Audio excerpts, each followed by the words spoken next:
Coming up next on Parent Connection, a conversation with Nichole Meade from Meade Heights Elementary School.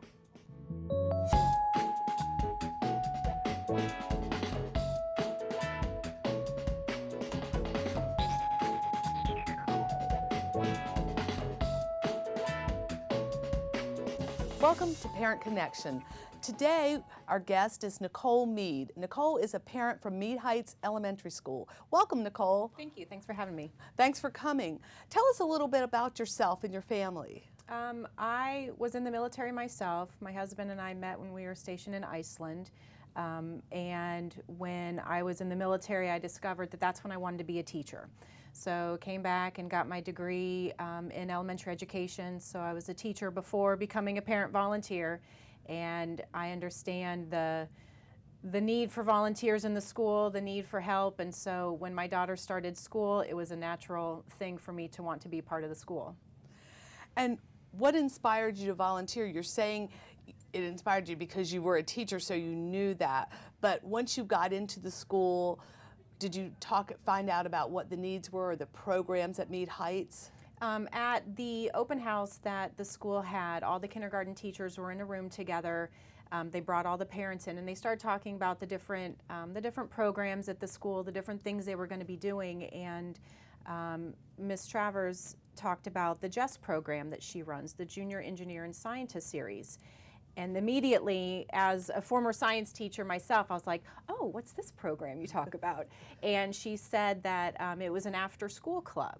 So I was just like, okay, I could do after-school stuff. So, and just, again, being as a teacher, I know there's never enough time in the day for teachers. There's always so much put on them, and just even a little bit of a help, a little bit of time, I just wanted to offer my services. So I asked Ms. Travers afterwards, is there anything I can help? And she said, we'd love to have you. So we just kind of arranged to for me to come in after school to help out with the program.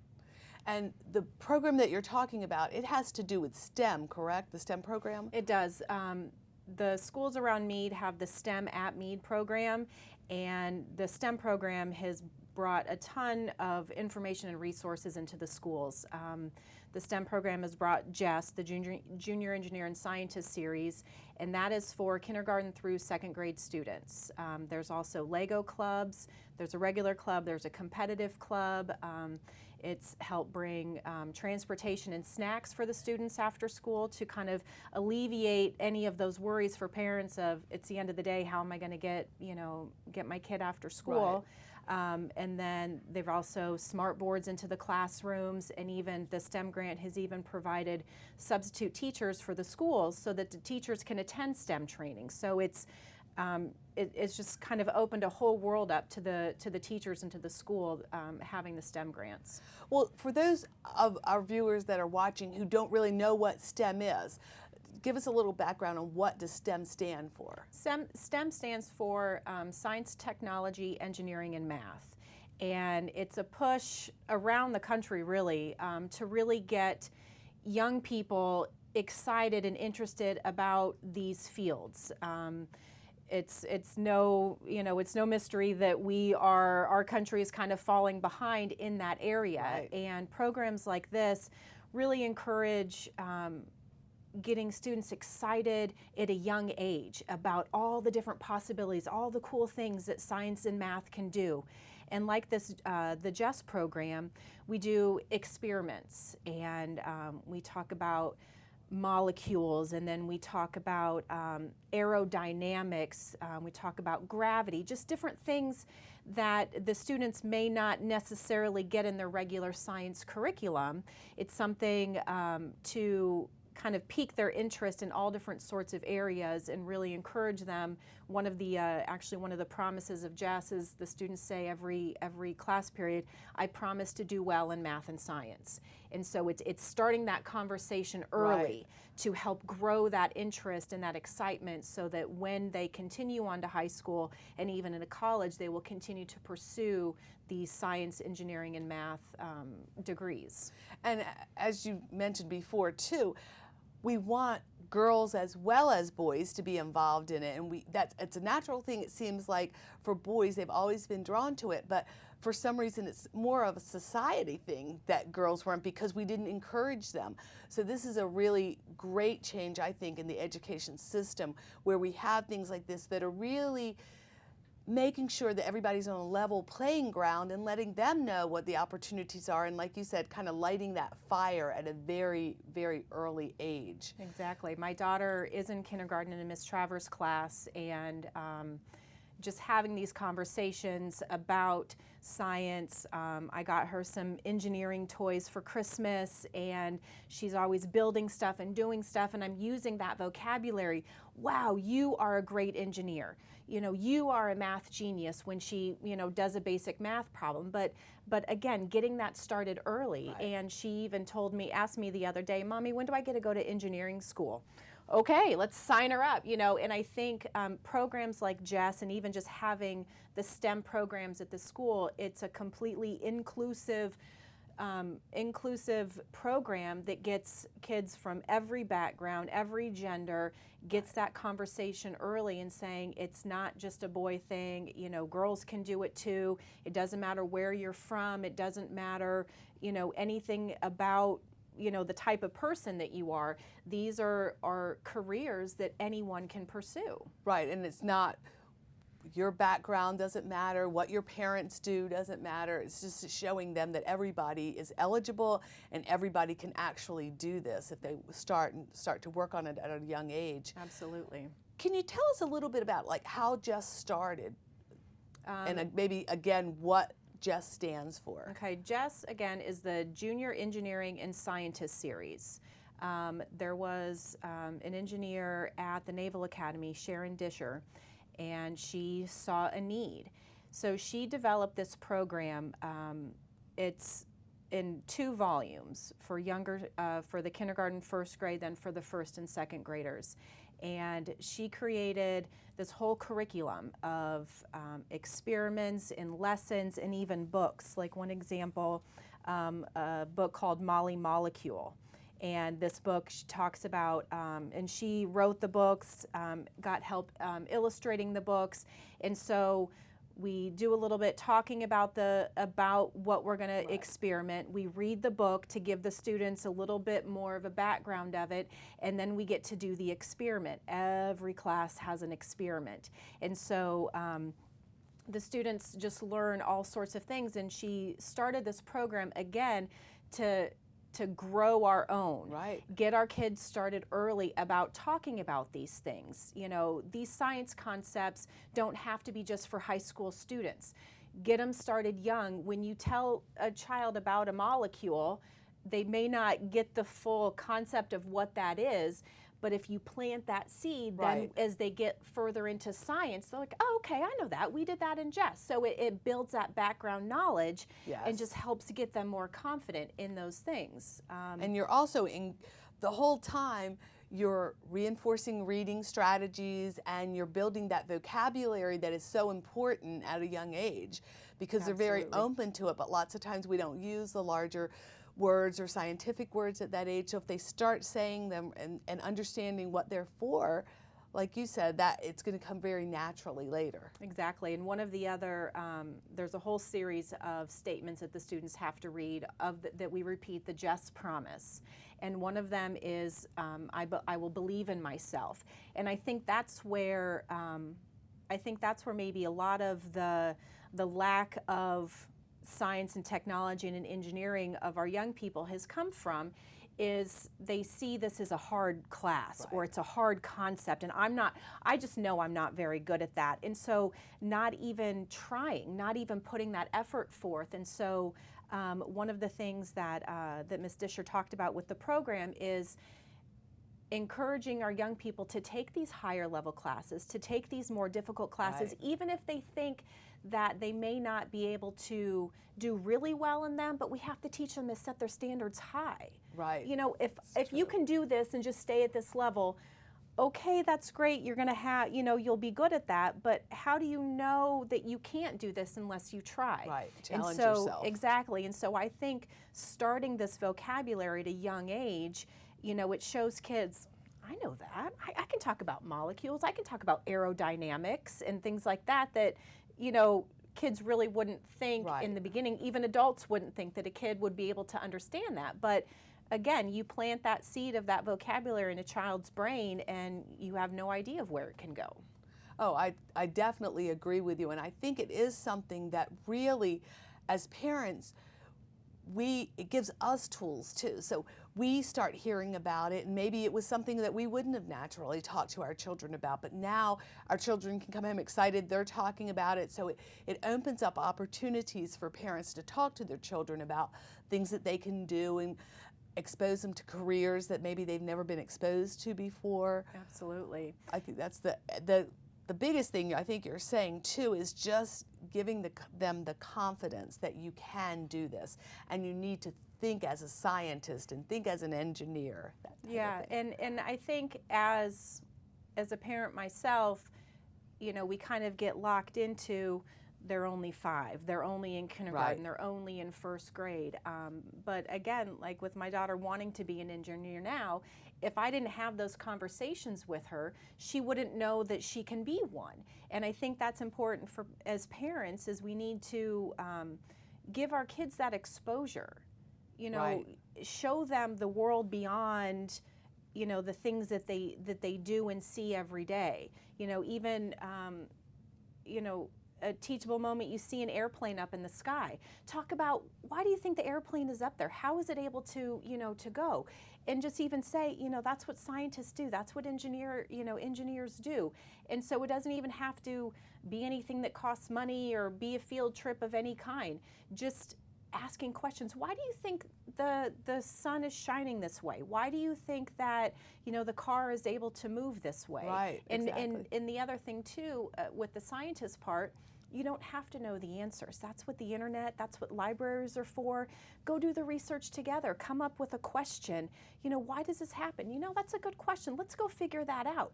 And that research part of it Yes. is, you know, not everyone is going to know the answer. Let's go find out the answer together. And so I think there's so many ways that, again, don't cost anything, that we can, as parents, and we can get our children involved in pursuing the whole mentality of science and technology and research together. And I think that's part of the whole importance. Actually, these after-school clubs that students sign up for, so they have the interest already, but really enhancing their learning and really getting them thinking about, oh, I don't know the answer. How do I take notes? How do I do research? Because that sometimes is a skill that students don't learn until they're much older, and it would serve them so much better if they really had those note-taking skills and that research.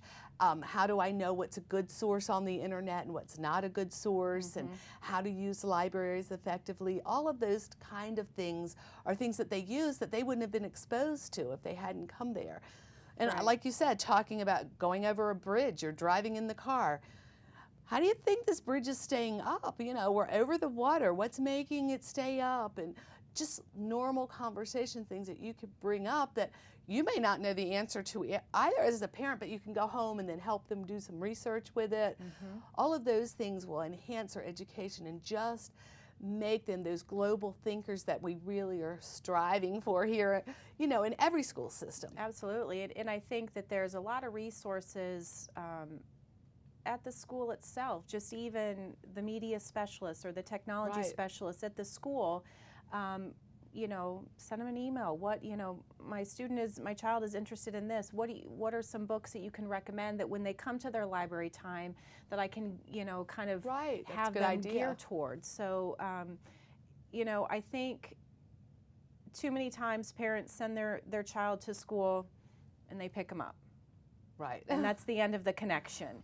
And I know that as a former teacher myself, it's to have a parent involved, just even asking the questions and, you know, what can I do to encourage this? And do you have any resources? Do you have any websites? And I know a lot with the big technology push that schools are getting access to more databases. They're getting access to things that the students can access from home. Right.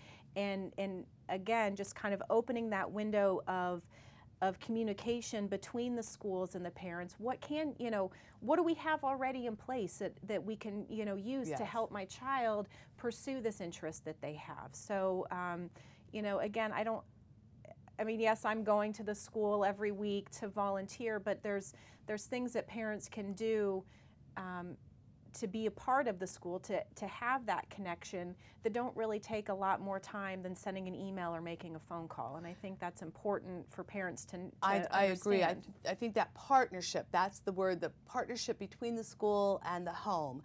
So, your first connection would be with your child's teacher. And if you have other questions, like you said, the media specialist, the school counselor, the principal, the AP, there's all kinds of people within the school that can give you some help if you need things. We really like to tell people parent involvement, volunteering is only one piece of it, and we really love those people who can volunteer. If you can volunteer daily or weekly, yes, that is something perfect, but lots of people can't do that. Right. So you can still be very involved by just looking through your child's backpack, making sure they have all the resources they need, they have all the materials they need, and that they're doing what they're supposed to do. And just having that connection of the parent aware of the things that they need to do at home to make their child ready for the day. I mean, that's so much in itself. Right. As a teacher, when my kids would come at the beginning of the day, checking homework, checking bags, just like, well, where's this, where's that? I didn't do my homework, I didn't do that. You're starting the day at a disadvantage. Right. But for those students that can come to school and they have their reading folders, they have their homework, they've Right. got permission slips or whatever it is, by the parents of being able to be on top of that, it starts the day off better. Exactly. And it gets everybody on the right foot, ready to start learning from the start, because the school day really isn't as long as it seems. There's a lot of stuff going Right. on, transitions and things, so the actual instruction time is precious, and to meet all the standards and everything the teachers need every minute they can. So by having the parents be able to make sure their student is ready when the day Yes. starts, it just makes Right. all the difference. It will just help a lot. Well, for parents that are watching this that maybe they don't have STEM programs in their school, can you tell us a little bit about what are the benefits of having STEM in the school, and what do you think it's brought to Meade Heights?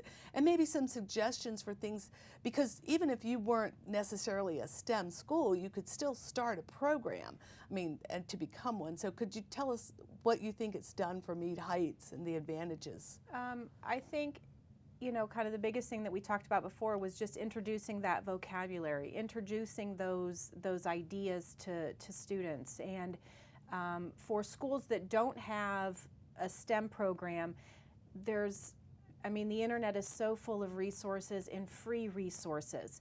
To be able to find, you need a willing teacher, Right. a supportive principal to, maybe do something, and even just doing science experiments at the end of the day. Just something, if you don't have that program, just being able to do something, offering a little bit something extra to show the fun and excitement. Kids like to be part of something. Right, exactly. And so guess what we did after school today, and it's like, oh, well, I want to do that. And again, that excitement, when kids see how much fun science and math and technology can really be, they want to participate in that. And so just even, a willing parent to say, hey, after school, I can participate in this. I may Right. work all day long, but once a week I can help get some materials together. We can ask for some donations of empty pop bottles Right. and, different ping pong balls, whatever is needed for an experiment. So I think even if the resources aren't there, just even starting a small science club at the end of the day, one day a week, once every 2 weeks, Right. just to get started, I think is a great way to again start those conversations, to get students thinking about science, thinking about technology, thinking about the possibilities of what can be. I think that's important too, and like you said, every parent really wants what's good for their child, but sometimes they just really don't know what they can do and how they can best, how they can best support their child's learning. So getting in touch with the school or other parents, even maybe talking to other parents at the bus stop or parents in your community about what you think would be something good to start at the school. Maybe you've seen it here, you've heard what you're saying. Obviously, we'll give them your contact information so they could call, but just thinking of things that would enhance your child's education and what you'd like to see, even if it's not there.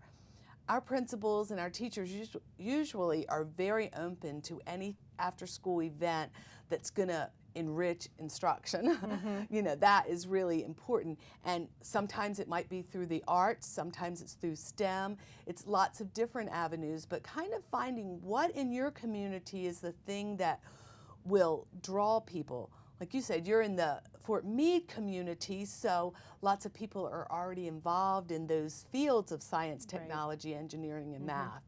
But it can be brought anywhere to any school. And I think another great resource is the PTA, because you've got the, you know, the parents and teachers. That's what it is. It's an organization for both parents and teachers. So if parents are a part of that, bring that up. You know, contact the PTA coordinator. There are funds available.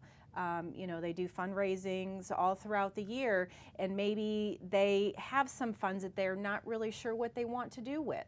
And, you know, that's a perfect way to get some resources to start a science club or anything. But again, parents need to ask those questions, you know, and if they're not contacting the school and just finding out what's available, then you know, you don't even know what is available. Exactly. You know what I'm saying is that if you're not asking the questions, then nothing's going to happen.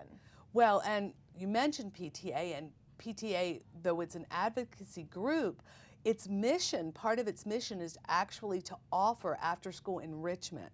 So it's actually in all of the PTA's missions, so they're usually looking for, you know, something that would enhance instruction. So these are things that sometimes, like you said, if you talk to your PTA president or someone in your PTA, if you may not have all the context, but lots of times they'll have the connections with other PTAs and other groups that they could find instructors to come in and then have parent volunteers help with whatever the after-school club is that you were going to start. Kind of like a grassroots sort of, of thing. And when children are involved, people are usually very willing to help out. So even reaching out to community members saying, you know, we want to do this club, whatever, if it's arts or science related, and say, can you help us out? Can you talk to us? Can you do something? You know, it's a win-win for everyone. The person gets to share what they know. They're helping out children. They're raising interest in the field that they're studying. And I think that you know, again, we get too wrapped up, and I drop my kid off at school, I pick him up, I go home, I drop my kid, you know, and just that cycle of it, that if we can reach out to the whole community, bring those resources together, bring the schools together, maybe, you know, a couple schools can get together and even do something on a Saturday. You know, something, you know, so it doesn't necessarily have to be at the end of the day after we've worked all day long and, you know, having to do homework and everything else. But again, just having something available for the students to explore different fields that they may never have thought that they would be interested in.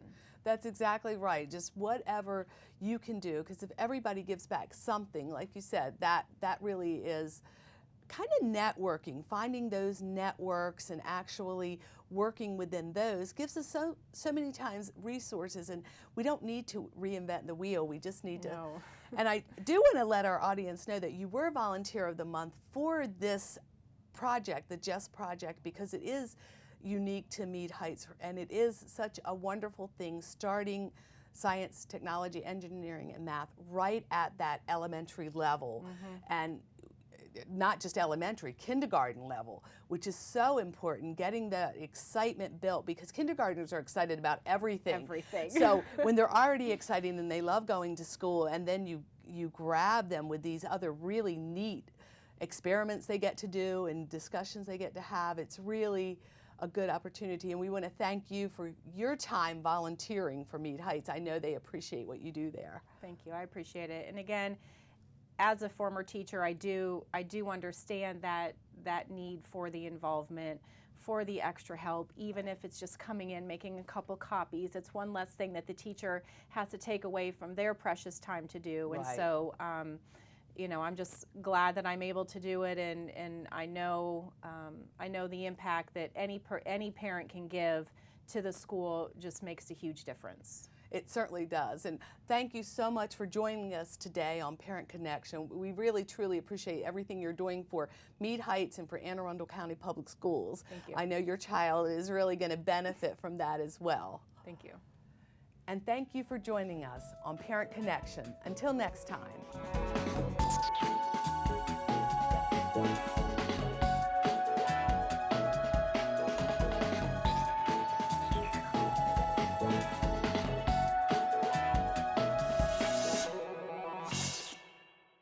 Anne Arundel County Public Schools has 2 centers of applied technology, CAT North and CAT South. Students who attend one of the 7 high schools in the northern part of the county would attend CAT North, and students who attend one of the 5 high schools in the southern part of the county would attend CAT South. Both centers offer innovative hands-on programs that provide students with industry certifications, college credit, and apprenticeship credits.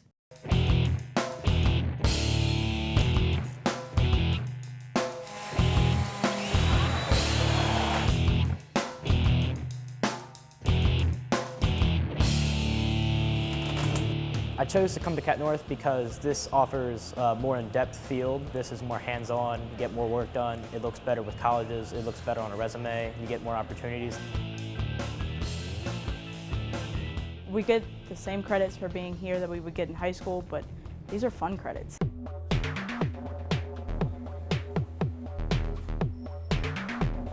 You can read about anything and you can think that you know more about it, but until you actually do it, it's a completely different experience. I've been learning about nutrition since I was in 6th grade, and I've never understood it more than until I walked in this kitchen. It pushed me to look forward more in my future, to give me more motivation, saying, you know, you can do it.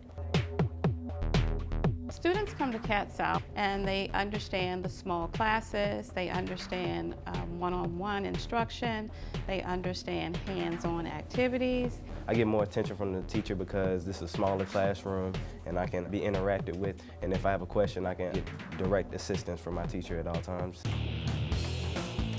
The most rewarding thing being a teacher is the fact that I can instill a lot of pride in the hearts of the students for a job well done. They're learning academics in a small classroom setting that are going to prepare them for their future.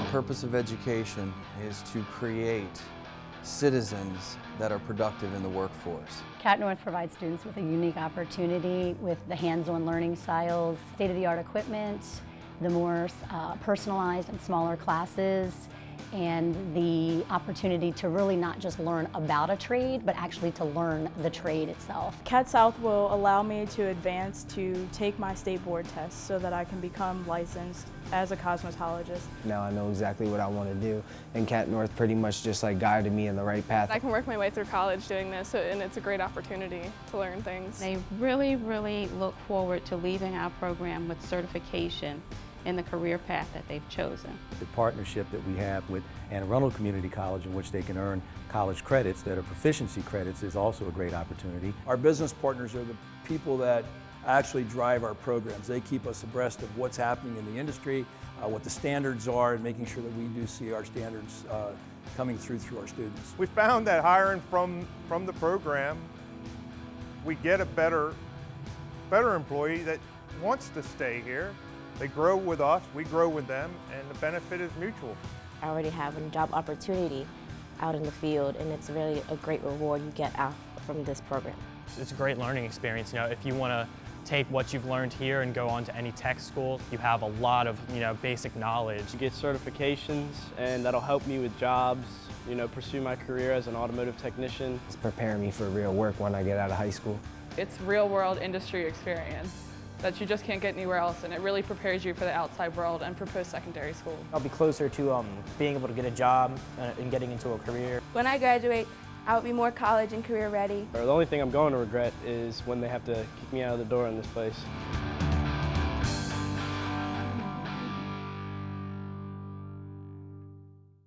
Centers of Applied Technology are where students can turn passions into professions. For more information, feel free to contact us by phone or visit our website.